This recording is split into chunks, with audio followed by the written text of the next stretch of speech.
எல்லாருக்கும் வணக்கம். நான் ஓம் பிரகாஷ் பேசுகிறேன். இது வரைக்கும் நீங்கள் இந்த சேனலை சப்ஸ்கிரைப் பண்ணிக்கோங்க. அது மட்டும் இல்லாமல் பக்கத்தில் இருக்க பெல் பட்டனையும் கிளிக் பண்ணி வச்சுக்கோங்க. அப்போ தான் நம்ம சேனலில் போகிற எல்லா வீடியோஸும் வந்து உங்களுக்கு நோட்டிஃபிகேஷனில் காமிக்கும். மேலும் ஜோதிடம் சம்மந்தமாக உங்கள் சொந்த ஜாதகத்தை பற்றி ஏதாவது கேள்வியோ அல்லது சந்தேகமோ இருந்துச்சு அப்படின்னா கீழே கமெண்ட் பாக்ஸில் கமெண்ட் பண்ணுங்கள். முடிஞ்ச வரைக்கும் எல்லா கமெண்ட்ஸ்க்கும் நான் ரிப்ளை பண்ணுறேங்க. அது மட்டும் இல்லாமல் உங்களுக்கு வந்து உங்களோட சுய ஜாதகத்தை பற்றி முழுசாக தெரிஞ்சுக்கணும், அஸ்ட்ராலஜி கன்சல்டேஷன் அதாவது ஜோதிடம் சம்மந்தமான ஆலோசனைகளுக்கு கீழே வந்து என்னோடய வாட்ஸ்அப் நம்பர் கொடுத்துருக்கேன். நீங்கள் வந்து அந்த நம்பருக்கு வந்து தொடர்பு கொள்ளலாம். கீழே டிஸ்கிரிப்ஷனில் நம்பர் வந்து கொடுத்துருக்கேங்க. இந்த வீடியோ நம்ம என்ன பார்க்க போறோம் அப்படின்னா, மேஷ ராசியில பிறந்தவங்களுக்கு 2024ஆம் ஆண்டு சனி வக்ர பயிற்சி பலன்களை பற்றி நம்ம தெளிவா பார்க்க போறோம். இந்த சனி வக்ர பயிற்சி என்ன பலன்களை கொடுக்க போகுதுன்னு சொல்லிட்டு தெளிவா பார்க்கலாம். சரி, முதல்ல சனி வக்ர பயிற்சி எப்ப நடக்க போகுது அப்படின்னு பார்த்தீங்கன்னா, இந்த ஜூலை மாதம் 29ஆம் தேதி தற்போது இருக்கின்ற கும்ப ராசியில சனி பகவான் வக்ரம் பெறுகிறார். எப்ப வந்து வக்ர நிவர்த்தி அடைகிறார் அப்படின்னு பார்த்தீங்கன்னா, நவம்பர் மாதம் 15ஆம் தேதி வக்ர நிவர்த்தி அடைகிறாருங்க. கிட்டத்தட்ட வந்து பார்த்தீங்கன்னா ஒரு 4 மாதங்கள் சனி பகவான் பார்த்தீங்கன்னா வக்ரகத்தில் தான் இருக்க போறார். ஸோ இந்த வக்ரகதியில் இருக்கக்கூடிய சனி பகவான் என்னென்ன மாற்றங்களை கொடுக்க போறான்னு சொல்லிட்டு தெளிவா நம்ம இந்த வீடியோல பார்க்கலாம் வாங்க. மேஷராசி மேஷராசி அதிபதி யாருன்னு பார்த்தீங்கன்னா செவ்வாய். மேஷராசி கால புருஷனுக்கு முதல் ராசியா வருதுங்க. நட்சத்திரங்களை பொறுத்த வரைக்கும் மேஷ ராசியில அஸ்வினி 4 நட்சத்திர பாதங்களையும், பரணி 4 நட்சத்திர பாதங்களையும், கார்த்திகை முதல் நட்சத்திர பாதத்தையும் கொண்டுள்ள ஒரு ராசி தாங்க இந்த மேஷ ராசி.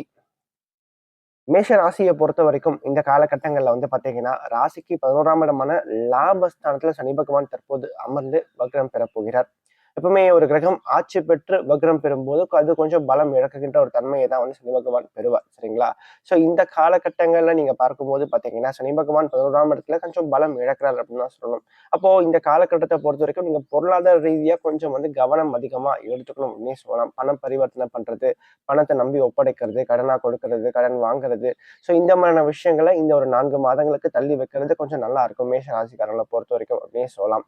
ஏன்னா லாபஸ்தானத்தோட சனி பகவான் தற்போது பலம் கொஞ்சம் குறையறார் அப்படின்னு சொல்லலாம். அப்ப பலம் குறையும் போது என்ன ஆகும்? 11ஆம் இடம் லாபஸ்தானம் வருமானம் வருகின்ற இடம். சரிங்களா? சோ அந்த இடத்துல சனி பகவான் அமர்ந்து பலம் கொஞ்சம் குறையும் போது என்ன ஆகும்னா கொஞ்சம் வருமானம் சார்ந்த வகையில சில தடைகள் அப்படின்ற விஷயம் கண்டிப்பா இருக்கு அப்படின்னு சொல்லலாம். கொஞ்சம் வந்து பாத்தீங்கன்னா பொருளாதார ரீதியா ஒரு சுமாரான ஒரு காலகட்டமா, ஓரளவுக்கு ஆவரேஜா இருக்கக்கூடிய ஒரு காலகட்டமா தான் இந்த காலகட்டம் மேஷ ராசிக்காரங்களுக்கு இருக்க போகுது அப்படின்னு சொல்லலாம்.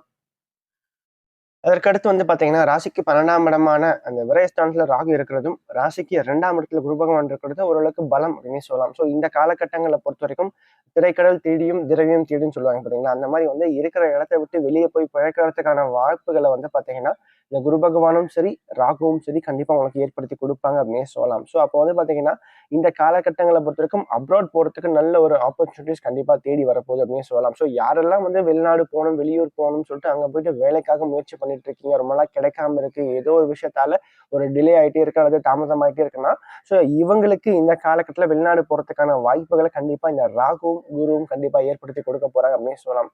ஸோ இந்த காலகட்டங்கள் ரொம்ப நல்லாவே இருக்கும் அப்படின்னு சொல்லலாம். அதே மாதிரி பாத்தீங்கன்னா ராகு 12ஆம் இடத்துல இருக்கும்போது நல்லா செலவு பண்ண வைக்கும் ராகு. சரிங்களா? எப்பவுமே அந்த 12ஆம் இடத்து ராகு பந்தாவா செலவு பண்ண வைக்கும், தண்ணியா காசை செலவு பண்ண வைக்கும்.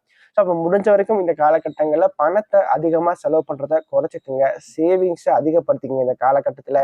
ஏன்னா இந்த காலகட்டத்தை பொறுத்த வரைக்கும் வருமானம் தற்போது அதிகமா தேவை மேஷ ராசிக்காரங்களை பொறுத்த வரைக்கும். அப்ப இருக்கிற காசெல்லாம் நீங்க வந்து பாத்தீங்கன்னா இப்பவே வரைய மாட்டீங்கன்னா அடுத்து வரக்கூடிய காலகட்டம் என்ன பண்ணுவீங்க? சும்மா கையை வச்சு தான் நிக்க போறீங்க. ஸோ அப்ப என்ன பண்ணணும்? முடிஞ்ச வரைக்கும் பாத்தீங்கன்னா இந்த காலகட்டங்கள்ல பணத்தை அதிகமா சேமிச்சு வைக்க கத்துக்குங்க. வீண் செலவுகளை குறைச்சிக்கங்க இந்த காலகட்டத்தை பொறுத்த வரைக்கும்.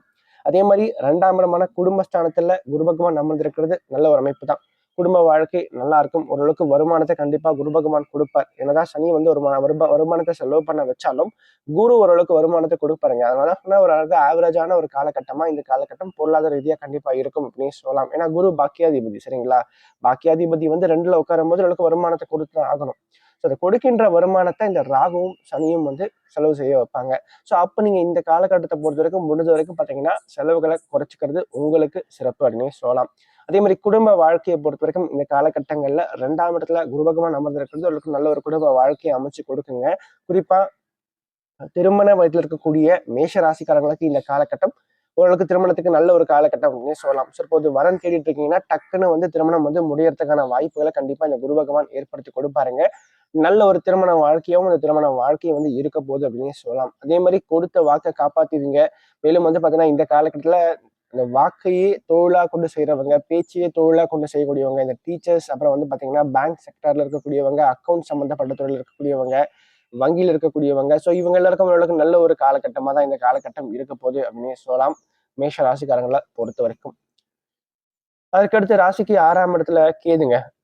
6ஆம் இடமான உபஜய ஸ்தானத்துல கேது இருக்கிறது ரொம்ப சிறப்பு. அந்த கேதுவை குரு பார்க்கிறது இன்னும் சிறப்பு தான். நான் எப்பவுமே சொல்றதுதான், கேது ரொம்ப நாளைக்கு அப்புறம் குருவுடைய பார்வையில வந்திருக்கார். ஸோ நிச்சயமா இந்த காலகட்டம் வந்து பாத்தீங்கன்னா, இந்த கடன், நோய், எதிரி சார்ந்த வகையில இருந்து வந்த பிரச்சனைகள் ஓரளவுக்கு சரியாகக்கூடிய ஒரு காலகட்டமா இந்த காலகட்டம் உங்களோட வாழ்க்கையில இருக்கும் அப்படின்னே சொல்லலாம். அதே மாதிரி பாத்தீங்கன்னா, நல்ல ஒரு உத்தியோகம், நல்ல ஒரு வேலை கண்டிப்பா கிடைக்குங்க. ஏன்னா 6ஆம் இடம் நல்ல ஒரு வேலையை குறிக்கின்ற இடமும் 6ஆம் இடத்துல தான் வரும். அதே மாதிரி பாத்தீங்கன்னா, இந்த காலகட்டத்துல இந்த யாருக்கெல்லாம் இந்த கடன் பிரச்சனை ரொம்ப நாளா இருக்கோ, அந்த கடன் பிரச்சனையிலிருந்து வெளியே வர்றதுக்கான சில உதவிகள் தற்போது கிடைக்குங்க. யாரோ ஒரு நபர் அவங்களால ஏதோ ஒரு உதவி கிடைச்சு அதனால வந்து கடன் பிரச்சனை வெளியே வரதுக்கான வாய்ப்புகள் தற்போது தேடி வரும் அப்படின்னு சொல்றாங்க. அது மட்டும் இல்லாம ஆரோக்கியத்துல ஏதாவது குறைபாடு இருந்துச்சு, ஆரோக்கியத்துல ஏதாவது பிரச்சனை இருந்துச்சு அப்படின்னா அந்த சரியாகாத பிரச்சனைகள் கூட தற்போது கட்டுக்குள்ள இருக்கும் அப்படின்னு சொல்லலாம். அது மட்டும் இல்லாம வாழ்க்கையில உங்களுக்கு இது வந்து மறைமுகமான வெறுப்புகள், அது மட்டும் இல்லாம சில சமயங்கள்ல வாழ்க்கையில நீங்க வந்து விரக்தி ஆகக்கூடிய அளவுக்கு சில நிகழ்வுகள் நடந்திருக்கும். ஸோ அந்த நிகழ்வுகள்ல இருந்து கண்டிப்பா நீங்க மெல்ல மெல்ல வெளியே வர ஆரம்பிப்பீங்க இந்த காலகட்டத்தை பொறுத்த வரைக்கும். அது மட்டும் இல்லாம 8ஆம் இடத்தை குரு பகவான் பார்க்கிறது திடீர் அதிர்ஷ்ட வாய்ப்புகளை கண்டிப்பா கொண்டு வந்து சேர்க்குங்க. வருமானம் அதிகரிக்கும். மறைமுகமான வழியில சில பண வரவுகளையும் இந்த குரு பகவான் ஏற்படுத்தி கொடுக்க போறார் அப்படின்னு சொல்லலாம். அது மட்டும் இல்லாம 10ஆம் இடத்தை குரு பகவான் பார்க்கிறது இந்த காலகட்டத்தை பொறுத்த வரைக்கும் இந்த ஜாப் சேஞ்சுக்கு நல்ல ஒரு காலகட்டமா, ஒரு உகந்த ஒரு காலகட்டமா இந்த காலகட்டம் இருக்கும். சரிங்களா? வேலை மாற்றங்கள் தற்போது செய்யலாம். அதே மாதிரி படிச்சு முடிச்சுட்டு வேலை இல்லாம இருக்காங்க, அல்லது பார்த்தீங்கன்னா இறந்த வேலையை விட்டவங்களுக்கு பார்த்தீங்கன்னா இந்த காலகட்டத்துல ஓரளவுக்கு நல்ல ஒரு உத்தியோகம் கண்டிப்பா கிடைக்குங்க. ஏன்னா 6ஆம் இடம், 10ஆம் இடம் இந்த 2 இடத்தையும் பார்த்தீங்கன்னா குரு பகவான் பார்வை செய்யறதுனால கண்டிப்பா நல்ல ஒரு உத்தியோகத்தை குரு பகவான் கொடுத்தே ஆகணும். ஸோ அந்த வகையில பார்க்கும்போது இந்த காலகட்டம் ஓரளவுக்கு நல்ல ஒரு உத்தியோகம் கிடைச்சிருங்க. நான் திரும்பவும் சொல்றதுதான், பணம், பொருளாதாரம் சம்பந்தப்பட்ட வழியில செலவுகள் காத்துட்டு இருக்கு. கொஞ்சம் வந்து வருகின்ற வருமானத்தை சேர்த்து வைக்கங்க இந்த காலகட்டத்துல. கண்டிப்பா அது பிற்காலத்துல உங்களுக்கு பயன்படும் அப்படின்னே சொல்லலாம். அதுக்கடுத்து மாணவ மாணவர்களை பொறுத்த வரைக்கும் இந்த காலகட்டத்தை பார்த்தீங்கன்னா படிப்பு சம்பந்தப்பட்ட வழியில கொஞ்சம் மந்தத்தன்மை அப்படின்றது கண்டிப்பா இருக்கும். ஏன்னா ராசியை சனி பகவான் பார்க்கிறார். ராசியை சனி பகவான் பார்த்துட்டாவே கொஞ்சம் வந்து மன ரீதியான சில குழப்பங்கள் இருக்கும். எடுத்தோம் கவுத்தோன்னு செய்வீங்க. இதை பண்ணலாமா அதை பண்ணலாமான்னு சொல்லிட்டு ஒரு டைலமாவிலே சில சமயங்கள்ல இருப்பீங்க. ஸோ இந்த மாதிரியான விஷயங்கள் கண்டிப்பா இருக்கும். மன ரீதியா பார்த்தீங்கன்னா குழப்பங்கள் கொஞ்சம் அதிகமா இருக்கும். ஸோ மனசை தெளிவா வச்சுக்கோங்க. ஒரு விஷயத்துல இறங்கிட்டீங்கன்னா அதை பத்தி அதுக்கு அடுத்து இதுல ஃபோக்கஸ் பண்ணி அதுல மட்டும் ஓடுங்க. தேவையில்லாம வந்து மைண்ட் வந்து டைவர்ட் பண்ணாதீங்க. இறங்குனதுக்கு அப்புறம் யோசிக்காதீங்க. சரிங்களா? ஸோ ஒரு வாட்டிக்கு 2 வாட்டி யோசிச்சு அதன் பிறகு ஒரு செயல்களை செய்யும் போது கண்டிப்பா அது ஓரளவுக்கு சிறப்பாகவே வரும் இந்த காலகட்டங்களை பொறுத்த வரைக்கும். அதுக்கடுத்து வந்து பாத்தீங்கன்னா சனி பகவான் தன்னுடைய 7ஆம் பார்வையான ஒரு ராசிக்கு 5ஆம் இடத்தை பார்க்கறது இந்த பூர்வீக சொத்துக்கள் சம்பந்தப்பட்ட பிரச்சனைகள் ஒரு சிலருக்கு வரும். சரிங்களா? அதனால கொஞ்சம் இதுல கொஞ்சம் அக்கறை, கொஞ்சம் கவனம் நீங்க எடுத்துக்கணும். அதே மாதிரி பிள்ளைகள் சார்ந்த வழியில கொஞ்சம் வந்து உங்களுக்கு ஏதாவது அவப்பெயர் ஏற்படுறது, பிள்ளைகள் நினைச்சு ஒரு ஏக்கத்தை கொடுக்கறது, ஸோ இந்த மாதிரியான விஷயங்கள் கொஞ்சம் ஏற்படுறதுக்கான வாய்ப்புகள் இந்த மாதம் இருக்கு அப்படின்னு சொல்லலாம். அதுக்கடுத்து ரிலேஷன்ஷிப்ல பாத்தீங்கன்னா இந்த காலகட்டத்துல கொஞ்சம் வந்து ரிலேஷன்ஷிப்லயும் கொஞ்சம் பிரச்சனைகள் வரும். சரிங்களா? தேவையற்ற நபர்களால சில பிரச்சனைகள், அதாவது 3வது நபர்களால தான் பிரச்சனை வரும். உங்களுக்குள்ள வர பிரச்சனையை விட நீங்க ஒரு விஷயத்த போய் ஒரு 3rd பர்சன் கிட்ட சொல்லி அவங்களால தான் வந்து பிரச்சனைகள் கொஞ்சம் அதிகமாகவே இருக்கும். ரிலேஷன்ஷிப்லயும் சரி, ஃபேமிலி லைஃப்லயும் சரி.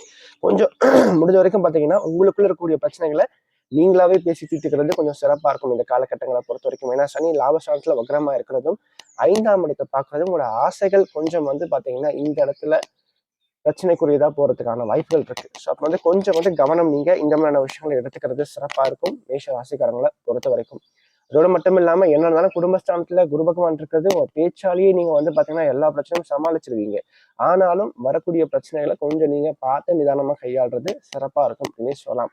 அது மட்டும் இல்லாம 8ஆம் இடமான அந்த அதிர்ஷ்டஸ்தானத்தையும் குரு பகவான் பார்க்கிறதும் 5ஆம் இடத்தை சனி பகவான் பார்த்தாலும் கூட 8ஆம் இடத்தை குரு பகவான் பார்க்கிறார். அப்போ திடீர் அதிர்ஷ்டம், திடீர் பணவரவு கண்டிப்பா உண்டு இந்த காலகட்டத்தை பொறுத்த வரைக்கும். ஸோ மொத்தத்துல இந்த காலகட்டம் மேஷ ராசிக்காரங்களை பொறுத்த வரைக்கும் இந்த வருமானம் சார்ந்த வழியில இந்த பொருளாதார ரீதியா ஒரு ஆவரேஜான ஒரு காலகட்டமா இருக்குங்க. நான் சொன்ன இந்த விஷயத்துல மட்டும் நீங்க கொஞ்சம் ஃபோக்கஸ் பண்ணிக்கிட்டீங்கன்னா கண்டிப்பா அடுத்த ஒரு 4 மாதங்களோட வாழ்க்கையில நல்ல ஒரு காலகட்டமா கண்டிப்பா நீங்க கொண்டு போய் சேர்த்துடலாம் உங்களோட வாழ்க்கையில. இந்த வீடியோ உங்களுக்கு பிடிச்சிருந்துச்சுன்னா லைக் பண்ணுங்கள், கமெண்ட் பண்ணுங்கள். அது மட்டும் இல்லாமல் உங்களோட ஃப்ரெண்ட்ஸுக்கும் சரி, உங்களோட ஃபேமிலிக்கும் இந்த வீடியோ ஷேர் பண்ணுங்கள். ஏன்னா அவங்களோட வாழ்க்கையில் கண்டிப்பாக ஒரு மாற்றத்தை ஏற்படுத்தக்கூடிய வகையில் இந்த வீடியோ இருக்கும். குறிப்பாக சொல்லப்போனால் கஷ்டத்தில் இருக்கக்கூடியவங்களுக்கு இந்த வீடியோ ஷேர் பண்ணுங்கள். அவங்களோட வாழ்க்கையில் ஒரு தன்னம்பிக்கை ஊட்டுறதுக்காகவும் ஒரு மாற்றத்தை ஏற்படுத்தும் வகையில் இந்த வீடியோ நிச்சயமாக அவங்களோட வாழ்க்கையில் அமையும்.